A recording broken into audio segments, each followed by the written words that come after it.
Solid state 2 dimensional crystals की पढ़ाई में हम आगे बढ़ेंगे। हमने देखा था solid state chapter regularly arranged particles को स्टडी करता है, यानी कि क्रिस्टल्स को, और 1 डायमेंशन बहुत ही सिंप्लीफाइड होता है, तो we will pick up from 2 dimensional. हालांकि क्रिस्टल्स होते तो 3 डायमेंशनल ही हैं, लेकिन 2 डायमेंशनल पैटर्न्स की पढ़ाई हमें बहुत काम आएगी, क्योंकि हम 2 डायमेंशनल के स्ट्रक्चर से ही 3 डायमेंशनल स्ट्रक्चर्स बनाएंगे।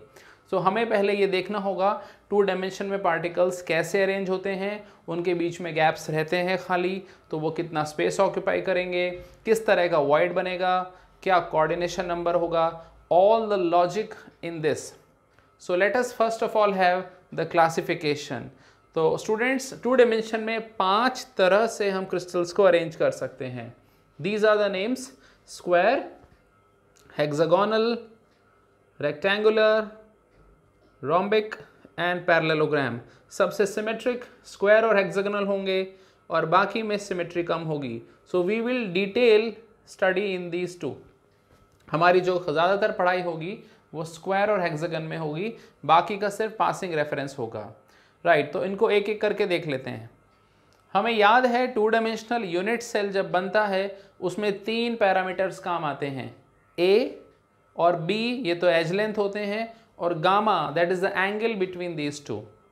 सो ए अगर बी के बराबर हो और गामा 90 के इक्वल हो जाए, so that will be the square packing, which is this. If A is also equal to B but angle is 120 degree, so the lattice will open like this, so this will be 120 hexagonal. आप एक चीज देख सकते हैं, students sometimes ask why can't we have a triangular lattice, but the problem is these 2 triangles can never be obtained from each other। याद रखिएगा, unit cell के repetition से लैटिस मिलता है, उसे घुमा नहीं सकते। सो अगर आप ट्रायंगुलर यूनिट सेल लेना चाहते हो तो आप इस ट्रायंगल की हेल्प से ये वाला ट्रायंगल अचीव नहीं कर सकते, इसलिए हमने इसमें हेक्सागोनल यूनिट सेल बनाया। हेक्सागोनल यूनिट सेल में पार्टिकल कॉर्नर के पर भी हैं और सेंटर पर भी हैं, तो इसे हम एक नया नाम देने वाले हैं, non primitive centred unit cell, और ये है प्रिमिटिव यानी basic unit cell. Primitive unit cell वो यूनिट सेल होता है स्टूडेंट्स जिसमें सिर्फ कॉर्नर पर ही लैटिस पॉइंट्स होते हैं, और नॉन प्रिमिटिव और सेंटर्ड यूनिट सेल वो यूनिट सेल होता है जिसमें लैटिस पॉइंट कॉर्नर के अलावा कहीं दूसरी जगह जैसे कि centre of the unit cell भी हो सकते हैं। So coming further, A equal to B ना हो और गामा 90 हो, so that will be our rectangular lattice. If a is equal to B but gamma 60 नहीं होना चाहिए, 90 नहीं होना चाहिए और 120, यानी इसमें हमने स्क्वायर और हेक्सागन हटा दिए, सो दैट विल बी रोम्बिक। और सबसे अनसिमेट्रिकल लैटिस हो जाएगा पैरेललोग्राम, जिसमें a और b इक्वल नहीं होंगे और गामा 90 नहीं होगा। So now let us go to the detail study of square packing. Okay, 2 dimensional चीज कैसे बनाई जाती है? हम पहले 1 डायमेंशन में पार्टिकल्स को अरेंज करेंगे और उन 1 डायमेंशन की लाइंस को एक के ऊपर एक रखकर 2 डायमेंशनल बनाया जाएगा। जैसे आप देख सकते हैं स्क्वायर पैकिंग कैसे बनाई गई। आप देख रहे हैं ये पहली line, atom A, this line is called a line, particles एक लाइन में लगे हैं। बिल्कुल उनके नीचे एक और एटम की लाइन है जो हूबहू ऊपर वाली लाइन जैसी है, तो इसे भी हमने नाम दिया ए। और फाइनली थर्ड लाइन भी ए है। आप देख सकते हैं इसमें स्क्वायर उभर के आ रहा है, इसमें चौकोर फिगर दिख रही है। So this packing is also called a type packing.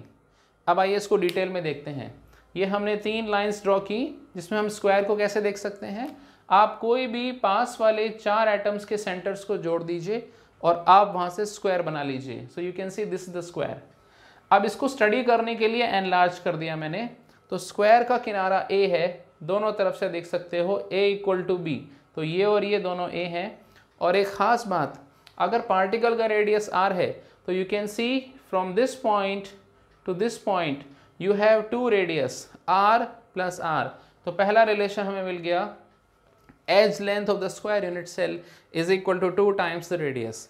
अब बारी है ये गिनने की, इस चौकोर में इफेक्टिवली कितने सर्कल्स या कितने पार्टिकल्स आ गए। So you can clearly see इस पार्टिकल का पूरा सर्किल ऐसा है जिसका 90 डिग्री एंगल अंदर है और 90 डिग्री का सेक्टर बन गया। This sector constitutes 1/4 of the particle. एक चौथाई पार्टिकल इसके अंदर है और ऐसे 4 कॉर्नर्स हैं, तो z यानी नंबर ऑफ पार्टिकल्स हुआ z इक्वल टू 4 इंटू 1/4, यानी कुल मिलाकर इसमें 4 किश्तों में एक ही पार्टिकल है। अब सवाल उठता है पार्टिकल्स द्वारा शेड किया गया एरिया जो यहाँ दिख रहा है और पूरे स्क्वायर के एरिया का रेशियो क्या होगा। तो this is called the packing fraction. Numerator में हम वो एरिया रखेंगे जो शेडेड है और डिनोमिनेटर में हम पूरे स्क्वायर का एरिया लेंगे। तो डिनोमिनेटर तो हो जाएगा a स्क्वायर और न्यूमरेटर हो जाएगा जितने पार्टिकल हमने काउंट किए और हर एक पार्टिकल का एरिया पाई आर स्क्वायर।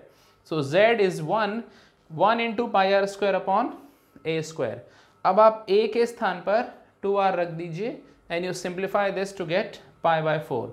पाई की वैल्यू हम अप्रॉक्सीमेटली 3.14 ले लेते हैं तो हमें मिल जाता है 0.78, यानी चौकोर अरेंजमेंट में ये जितना भी पार्टिकल रखा गया है ये पूरे स्क्वायर का, पूरे लैटिस का लगभग 78% एरिया खुद ऑक्यूपाई कर लेता है और 22% एरिया ये छोड़ देता है। तो 0.78 is the packing fraction and 0.22 is the void fraction. अब हम इसमें और आगे बढ़ेंगे। हम पहले जानना चाहेंगे जब हमने पार्टिकल्स को ए टाइप में अरेंज किया तो एक पार्टिकल के चारों तरफ कितने पार्टिकल्स थे जो उसे छू रहे थे। इसे कहते हैं number of nearest neighbours and it is scientifically called the coordination number. आप देख सकते हैं अगर हम इस पार्टिकल को ले लें तो इसको 4 एटम टच कर रहे हैं, so this coordination number is 4। आप ये मत सोचिए इसको कितने टच करेंगे, इसके लिए फिर आपको यहाँ ड्रॉ करना पड़ेगा और यहाँ ड्रॉ करना पड़ेगा क्योंकि लैटिस इन्फिनिटी तक फैला है और हम हमेशा लैटिस को सिमेट्रिकली स्टडी करेंगे। तो for all of them the coordination number is 4, right. This is also called the number of nearest neighbours. अब सवाल उठता है इसमें जो खाली जगह रह गई उसको अगर हम किसी छोटे पार्टिकल से भरें तो उसको कैसे फाइंड करेंगे। तो पहले देखिए वो खाली जगह भी स्क्वायर के सेंटर पर आएगी, so this is called the square void. अब मान लीजिए इसमें छोटा सा पार्टिकल हमने रख दिया रेड कलर का, उसका रेडियस है स्मॉल r। अब इसकी कैलकुलेशन देखना, इस स्क्वायर का आप हाइपोटेनियस यानी डायगोनल बना लो, दैट इज a√2 और a√2 में आप देख सकते हैं एक रेडियस कैपिटल R, फिर 2 रेडियस स्मॉल r और एक रेडियस कैपिटल R, तो 2r plus 2 capital R, so this is the result and this is a√2. Now you put a is equal to 2r which is there and you can verify this is 0.414। और ये जो red colour का particle है जो square wide को occupy कर रहा है ये खुद कितने बड़े पार्टिकल को टच कर रहा है, you can see this is also in contact with 4 large size particles. So this is the square packing. This is not a good packing जो हम देखेंगे अभी। अगर आप कैरम बोर्ड की गोटियों को ऐसे अरेंज करेंगे तो आप देखेंगे उससे बेटर अरेंजमेंट भी पॉसिबल है। And here we are. Now let's come to hexagonal packing.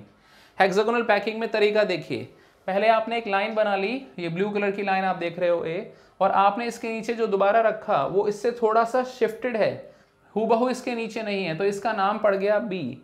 यानी लगातार जो 2 लाइनें हैं यानी 2 लीनियर अरेंजमेंट्स वो एक जैसी नहीं हो सकती, वो एक जैसी होंगी तो स्क्वायर बनेगा।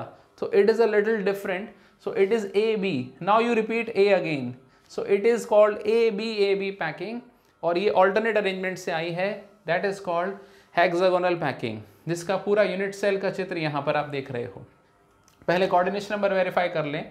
इस पार्टिकल को आप देख सकते हैं 6 पार्टिकल्स टच कर रहे हैं यानी कोऑर्डिनेशन नंबर इज 6। तो इससे सिद्ध हो गया particles are now better arranged, क्योंकि अगर एक पार्टिकल को ज़्यादा पार्टिकल की टचिंग मिलती है इसका मतलब बॉन्ड्स अच्छे बने हैं, स्टेबिलिटी अच्छी है, पोटेंशियल एनर्जी कम होगी। ये सारी बातें हम साइंटिफिकली सोच सकते हैं। अच्छा, फिलहाल हमें यूनिट सेल बनाना है तो हमने ये 6 सेंटर्स कंबाइन कर लिए, एक बीच में है। सो आप देख सकते हैं इसमें 7 पार्टिकल्स का कंट्रीब्यूशन है, लेकिन इफेक्टिव कंट्रीब्यूशन निकालेंगे। अब पहले आप ए वेरीफाई कर लीजिए। हेक्सागन के सारे साइड्स को आप ए मान सकते हो और हर एक चीज़ देखो किसके बराबर है, ये 2 रेडियस, एक आर इधर और एक आर इधर। So A is again 2r, that's wonderful. अब z गिनते हैं बच्चों। अंदर वाला पार्टिकल फुल कंट्रीब्यूशन देगा, इट इज़ फुल। और आप देखिए ये 120 डिग्री का एंगल है, तो ये जो सेक्टर है ये 1/3 हो जाएगा। 1/3 6 कॉर्नर से आएगा तो 6 times 1/3, so that will B 2 + 1 is 3। यानी इस पूरे हेक्सागन में इफेक्टिवली 3 पार्टिकल्स हैं। अब पैकिंग फ्रैक्शन निकाली जाए, 3 × पाई r² और डिवाइडेड बाय हेक्सागन का एरिया। हेक्सागन के एरिया का छोटा सा हिंट रहेगा, हेक्सागन के अगर आप सिमेट्रिकली ब्रेक कर दें तो hexagon consist of 6 equilateral triangles और हर एक इक्विलेटरल ट्राइंगल की एज a है। इक्विलेटरल ट्राइंगल का एरिया होता है √3a²/4। तो now you multiply this by 6।